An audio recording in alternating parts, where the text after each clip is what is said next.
Very good morning my dear student. Let us learn language में आपका स्वागत है। आपके लिए section B Gujarati second language में लेके आ गया हूं। तो आप देख सकते हो, सबसे पहले जो सवाल रहेगा वो जोड़का। अब जोड़का में क्या होता है वो आप लोग जानते हो। जैसे मैं आपको बता दूं कि जोड़का के अंदर एक कर्ता और कृति रहेगा और दूसरा कर्ता कृति और साहित्य प्रकार रहेगा। तो यहाँ पहले कर्ता और कृति है और फिर कृति और उनका साहित्य प्रकार है। दोनों में से कोई एक हो सकता है, दोनों नहीं।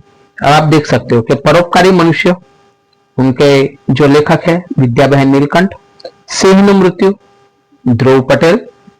2 मास का रहेगा। जैसे यहाँ क्या है कि कृति और साहित्य प्रकार, तो पारखू तो एकांकी, भाषा जाए तो संस्कृति जाए यानी निमन प्रकार। उनके बाद खाली जगह रहेगी। નીચે આપેલા વિકલ્પોમાંથી યોગ્ય વિકલ્પ પસંદ કરી ખાલી જગ્યા પૂરો। 2 માસ की रहेगी। एक मास આજની પાકે પછી ડેશ મૂકી ફોડવાની વાત ડોક્ટરે કરી તો નસ્તર।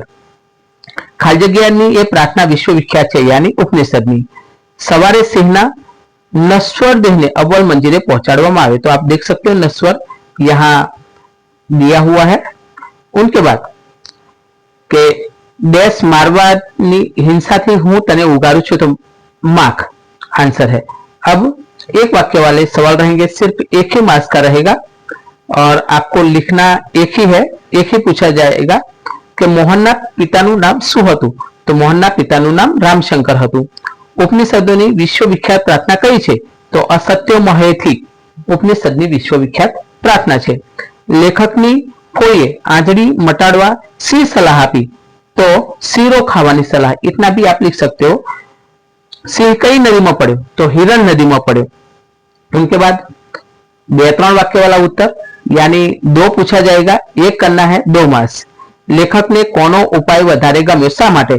तो लेखक ना विधवा कोई लेखक ने घी खांड लोट नो सीरो बनावी खावानो उपाय बताव्यो।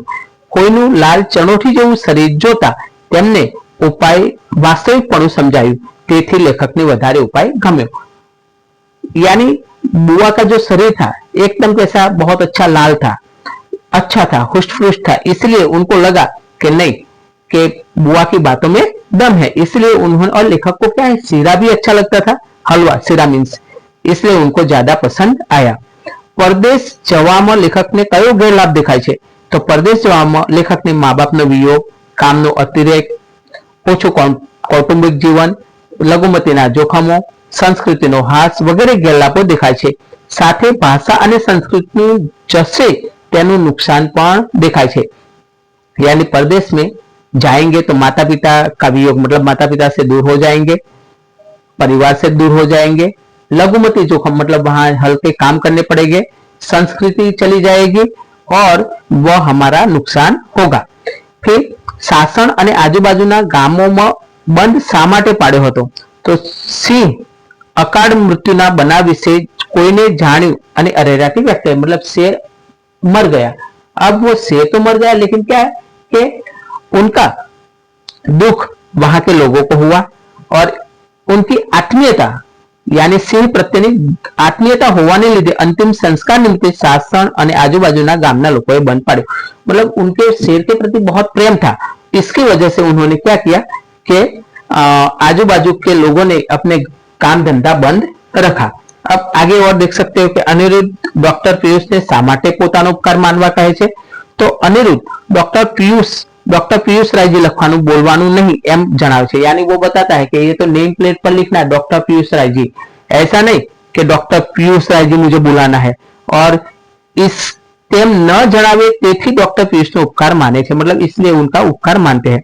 अब आप दोस्तों देख सकते हो कि सविस्तार उत्तर है वो पूछा जाता है, 2 पूछा जाता है, एक करना है, 3 मार्क्स का होता है। तो पहला अनिरुद्ध नु पात्र लेखन।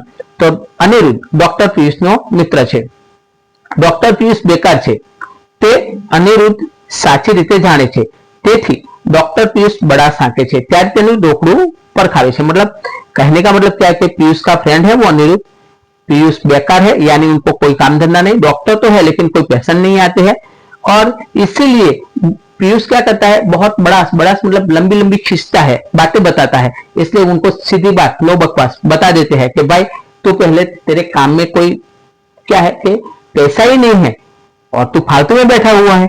પિયુષ જ્યારે તેની સભ્યતા શીખવાની વાત કરે છે ત્યારે તેને કહે છે કે આપ કશા જ કામ વિનાની અહીં બેઠા હતા, તેવી नक्कर वस्तु स्थिति थी, मने वाकिफ करवानी सभ्यता आपे सीखी लेवी જોઈએ। यानी उन्होंने बताया कि बिना काम फालतू के यहाँ बैठे, इसलिए पहले आपको सभ्यता सीखनी चाहिए। डॉक्टर पीयूष ने मजाक में सभ्यता थी बोलावे छे। अनिरुद्ध डॉक्टर पीयूष ने कहे छे कि नीलू नामनी छोकरी पिता तेने જોવા પરખવા આવવાના છે। ત્યારે ડોક્ટર પિયુષ ખુશ થઈ જાય છે અને તે બસ તેના વિશે બધી જ માહિતી વિનંતી કરીને મેળવી લે છે। यानी देखो, अनिरुद्ध ने मजाक किया कि देख भाई, तुम्हारे ससुर तुमको देखने के लिए आने वाले हैं। तो वो पूछ लेता है कि मेरे ससुर दिखने में कैसे हैं, कैसे कपड़े पहनते हैं, उनके बारे में सारी माहिती इकट्ठी कर लेता है। अनिरुद्ध तेने व्यंगમાં ઘણું બધું સંભળાવે છે, જેમ કે અહીં જેવી શાંતિ ક્યાં મળવાની, જમાઈ બદલાય પણ સસરો ઓછો બદલાવાનો છે। આમ अनिरुद्ध पात्र नाटक में रमूजी लावे छे। यानी अनिरुद्ध ने क्या किया, उनको कटाक्ष के अंदर, मतलब बोलते हैं ना कि उनको व्यंग बाणों के अंदर उनको बहुत कुछ समझा दिया कि देख भाई यहाँ तो बहुत शांति है, आपके जैसे इंसान नहीं मिल सकते। यानी तुम्हारे जो ससुर है, फादर इन लॉ है, वो कैसे थोड़ा डाउटी संकीले है और इसलिए वो क्या है कि दामाद बदल सकते हैं, तो चिंता करना नहीं। उनके बाद ये सवाल वेरी इंपॉर्टेंट है, याद रख लेना कि भाषा जाए तो संस्कृति जाए। आ वाक्यની समझ આપો। यानी भाषा અને संस्कृति એકબીજા સાથે સંકળાયેલા છે। एक जाए तो बीजी जाए, मतलब भाषा और संस्कृति एक दूसरे के साथ जुड़ी हुई है। अगर एक चली तो दूसरी भी जाएगी। कहने का मतलब कि भाषा और संस्कृति एक सिक्के की दो पहलू है, कि भाषा संस्कृति साथे ओतप्रोत छे, वणाયેલી છે, मतलब एक दूसरे से मिली हुई है, मिलजुल के रहती है। एक થયેલી છે आर्य संस्कृति आर्य भाषा मत टके, मतलब आर्य भाषा के अंदर ही टिकती है। भाषा एनी साथे एवी आवड़त जाए, मतलब हमारी भाषा चली जाए तो हमारी जो आवड़त, मतलब हमारी जो कुछ चीज आती है हमारी भाषा के अंदर वो भी चली जाएगी। यानी समझा जाए, मतलब अपने ज्ञान है वो भी चला जाएगा। उपयोग जाए ए साथे ना मूल देश साथे संपर्क भी जाए, मतलब मूल देश का संपर्क। अब आप सोच सकते हो कि गुजरात के लोग हैं, गुजराती चली जाए तो नवरात्रि भी चली जाएगी। और आपको मालूम है कि नवरात्रि वो हमारा सांस्कृतिक धार्मिक कितना बहुत बड़ा पर्व है। अगर हम यहाँ से दूसरी जगह पे जाएंगे तो नवरात्रि का वहां अगर फेस्टिवल नहीं होता तो अपना वो संस्कार भी चला जाएगा। गीताजीना स्थिति प्रज्ञ लक्षणों गुजराती में बोलिए त्यारे दिल में अनंत आनंद व्यापे छे, शांति मळे छे અને સાત્વિકતાનો અનુભવ થાય છે। ये अंग्रेजी वार्ता एवं अनुभव थतो नहीं। आप लोग जानते हैं दोस्तों कि अगर आप जो भी भाषा के हैं, मदर टंग है आपकी, और उसी भाषा के अंदर आप जो सीखते हैं तो जल्दी आप कैचअप कर लेते हो। अंग्रेजी में आप इतना जल्दी कैचअप कर पाते नहीं हो। और इसीलिए क्या है, मैं आपको एक एग्जांपल भी बता दूं कि क्या आप इंग्लिश मीडियम में पढ़ते हो, क्या इंग्लिश में स्वप्न आता है? नहीं आता है। क्यों? क्योंकि स्वप्न जो आता है वो अपनी मातृभाषा में ही आता है और उसमें जो मजा आती है वो और कहीं मजा आती नहीं है। फिर विदेश में गुजराती भाषा ने टकावी रखवा माटे लेखक की सूचना नोट करो। यानी विदेश के अंदर गुजराती भाषा टिकाने के लिए कौन से सूचन जरूरी है? तो देखो, घर में नाना छोकरा ने जरूर आवड़े बोले, यानी घर के अंदर हमें गुजराती भाषा का प्रयोग करना है। उनके बाद स्कूल में एनो अभ्यास दाखल करवी, मतलब वहां स्कूल हो गुजराती मीडियम तो गुजराती में दाखल करना है।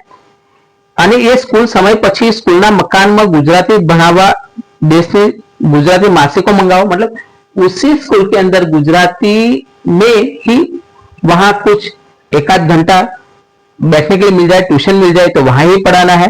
अपने देश से क्या करना है कि मैगजीन भी गुजराती में मंगवाना है और गुजराती में प्रवचनों गोठवो, गुजराती में भजन गाओ, मतलब प्रवचन भी गुजराती के अंदर, मतलब कोई ऐसा प्रोग्राम कंडक्ट करना है जो गुजराती में हो और गुजराती में भजन गाना है। उनके बाद वेरी इंपॉर्टेंट सवाल ये भी है, ये भी 100% चांस है पूछा जाए कि परोपकारी मनुष्योनी सलाहना परिणामों विશે नोट करो। तो समाज में घણા બધા परोपकारी मनुष्य હોય છે, તેમને કોઈ પણ वर्ण मांगी सलाह આપવાની आदत હોય છે। मतलब हमारे समाज के अंदर इतने परोपकारी लोग हैं, अगर आपकी मुसीबत एक व्यक्ति को बताओ और 10 लोग खड़े हैं तो क्या है, आपको 15 सलाह तो मिल ही जाएगी कि भाई ऐसा करो वैसा करो ऐसा। તેમની આદતની થી સલાહ લેનાર વ્યક્તિને ફાયદો થવાને બદલે ઘણીવાર મોટું નુકસાન પણ થતું હોય છે। यानी आप देखो कि उनके जो सलाह होते हैं वो तो हमें कुछ फायदा होता नहीं है, बल्कि क्या है कि उल्टा हो सकने का चांस बहुत ज्यादा रहता है। कारण के सलाह अपना जेते विषयना संपूर्ण ज्ञानी होतो नहीं, मतलब जो सलाह देता है वो क्या है, पूरा ज्ञान उनमें भी नहीं है। વર્ણમાગી સલાહને બદલે આપણે તેને વિષયના નિષ્ણાતની સલાહ લેવી જોઈએ। मतलब हमें क्या करना है कि आंधળી મટાડવા માટે લોકોએ વણ માગેલો ઉપાય અજમાવ્યો। मतलब लेखक ने क्या किया, सबका उपाय वन बाय वन। किसी ने बोला भाई कि डाल लगाओ तो डाल लगाई, किसी ने बोला कि लौंग लगाओ तो लौंग लगाई, किसी ने बोला कि अदरक लगाओ तो वो भी लगाया। तो उनका परिणाम दर क्या है, बढ़ता गया। आखिर में क्या करना, नस्तर मुको पड़ू, मतलब डॉक्टर के पास जाना पड़ा, ऑपरेशन मतलब जो ब्लेड से काटते हैं ना वो करना पड़ा। वर्ण मागी सलाहना परिणाम लेखक को क्या है, भुगतना पड़ा। और इसलिए हमें पहले से ही जो उनके निष्णात होते हैं उनके पास सलाह लेनी चाहिए। तो उम्मीद करता हूं आपको ये वीडियो पसंद आया होगा, और अगर पसंद आया है तो वीडियो को हाइप कर देना, लाइक कर देना, अपने दोस्तों को शेयर कर देना, और अभी तक आपने चैनल को सब्सक्राइब नहीं किया है तो प्लीज सब्सक्राइब कर देना। Thank you. सेक्शन सी लेके नेक्स्ट टाइम आऊंगा। Thank you.